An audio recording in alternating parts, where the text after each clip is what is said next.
it's for either sale or consumption. That's my understanding. One of the members of Mr. Younger's staff called the state, I called the state Okay. too, and they advised that this was the right approach. Yeah, I'm not opposed to it, I'm just Yeah. wondering if in fact, We just didn't want to get in trouble Yeah, and, right. you know, The have- license is pretty specific where they can, and it doesn't mention the phone there. we thought we Right. just cover all bases here and make sure that there's not an issue. yeah, I'm fine. Any other questions, Chairman. discussion? Mr. O'Leary, I move to grant a one-day wine and malt beverage license to Robert Amacost on behalf of Thompson Club members for an event to be held in the Thompson Club, 20 Elm Street, swimming pool area only, on July 24, 2004, between the hours of 7 p.m. and 11 p.m., subject to all regulatory department requirements. Second. All in favor? I- Opposed? 3-0. 3-0.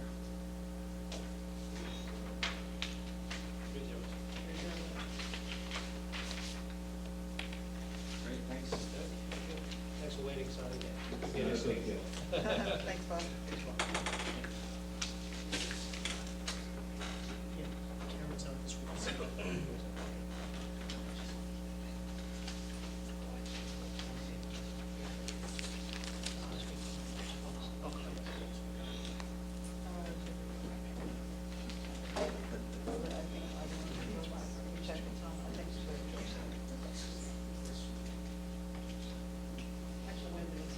Probably just better.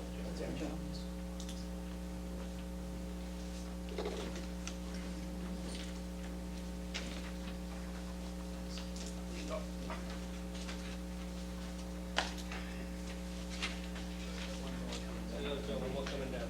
Here's one more.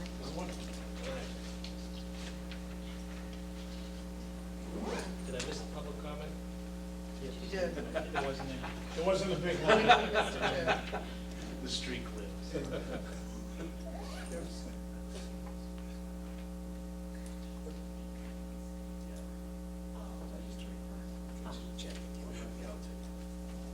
Okay. But you didn't miss the goal setting. I did. I missed the water policy first reading? Yes, I missed it. it was very dramatic. I'm sure I. We'll fill you. Okay, so now we are moving right along to number 8, goal setting continued.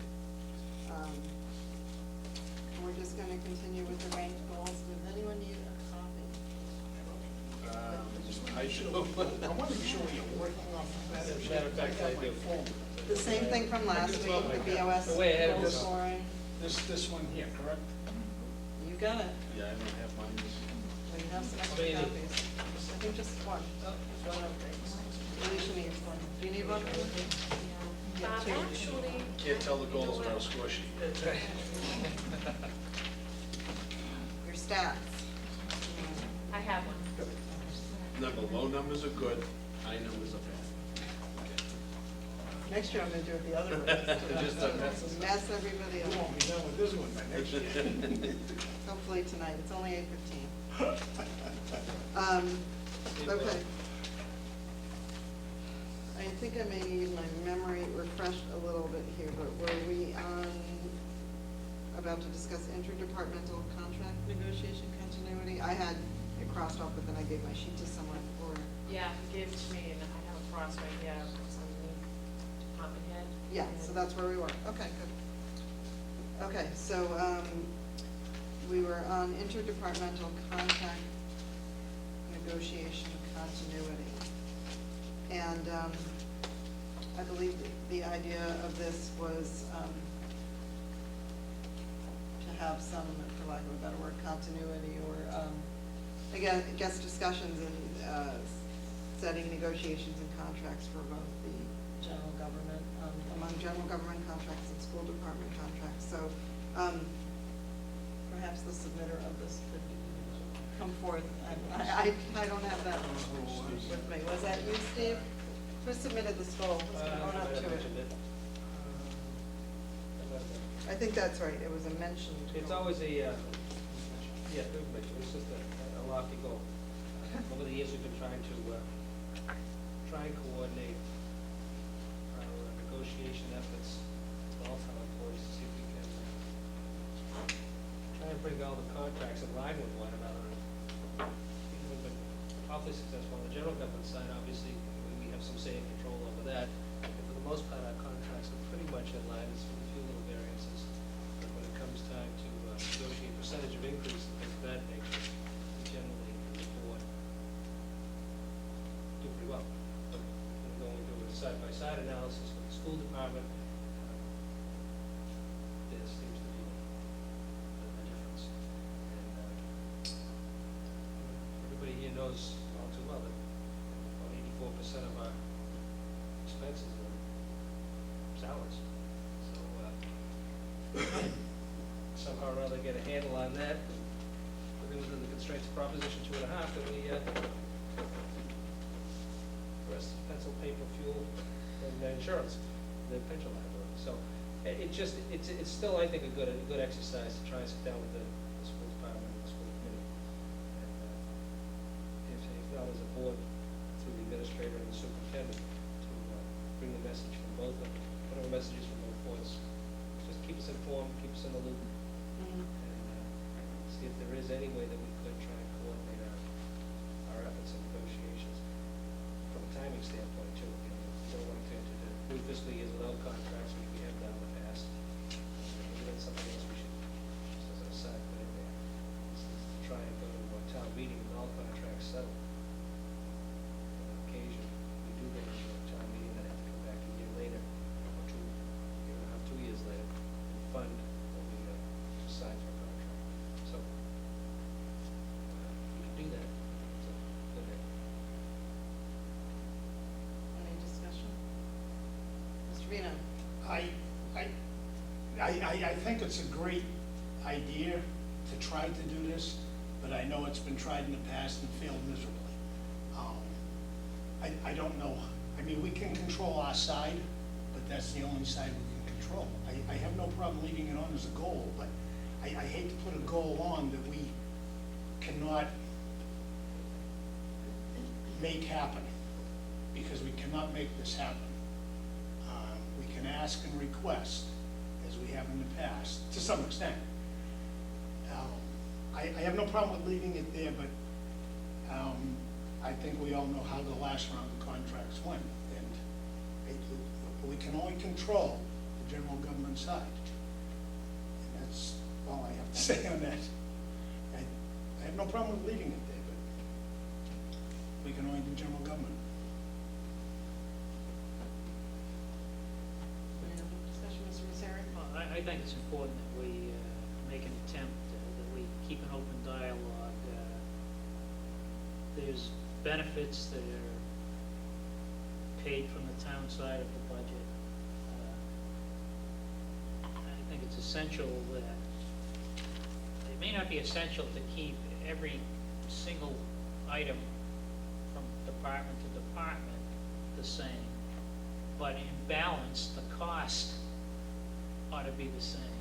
And therefore, knowing, what the issues of one particular department may be very different than another, but knowing what they are, at least give you the opportunity to maybe seek a counterbalance in another year, trade one thing off for another, rather than let it turn into leverage for the next round of negotiations, which I think is what the issue that we face.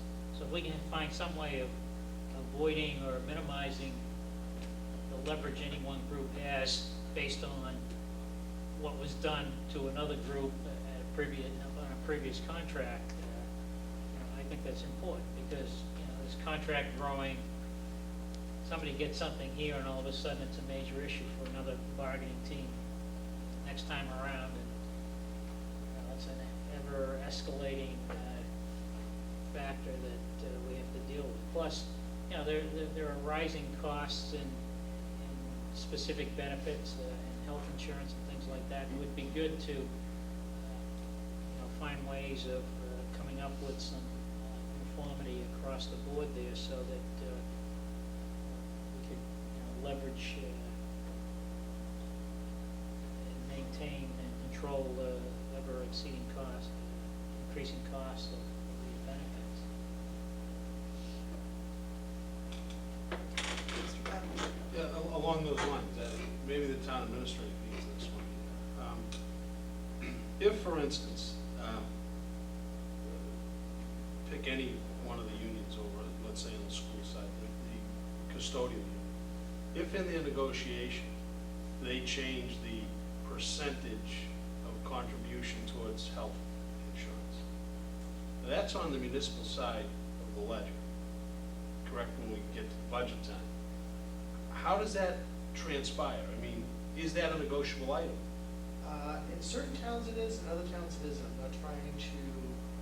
I was more issue. concerned about this I'll time. tell you this way, we have a insurance committee where there's a representative of each union and they vote as a group, so that would not occur on the school side. If there is any decision to change that, it is a vote of the group and then we have to go to town meeting. So the schools would not, at least in my history here, negotiate as part of a separate union, breaking off and going their own way as far as the health insurance, because they are part of the combined insurance group. Okay, so in other words, and that's not a negotiable item at the contract level of the union There dealing with the school. are other school benefits though that would be.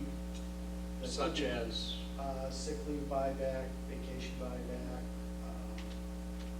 vacation days, personal days, anything else on the table. It does have financial impact. Mr. Reserve? There was an issue, the Information Technology Committee had come across last fall, and it had to do with the cost of doing the payroll.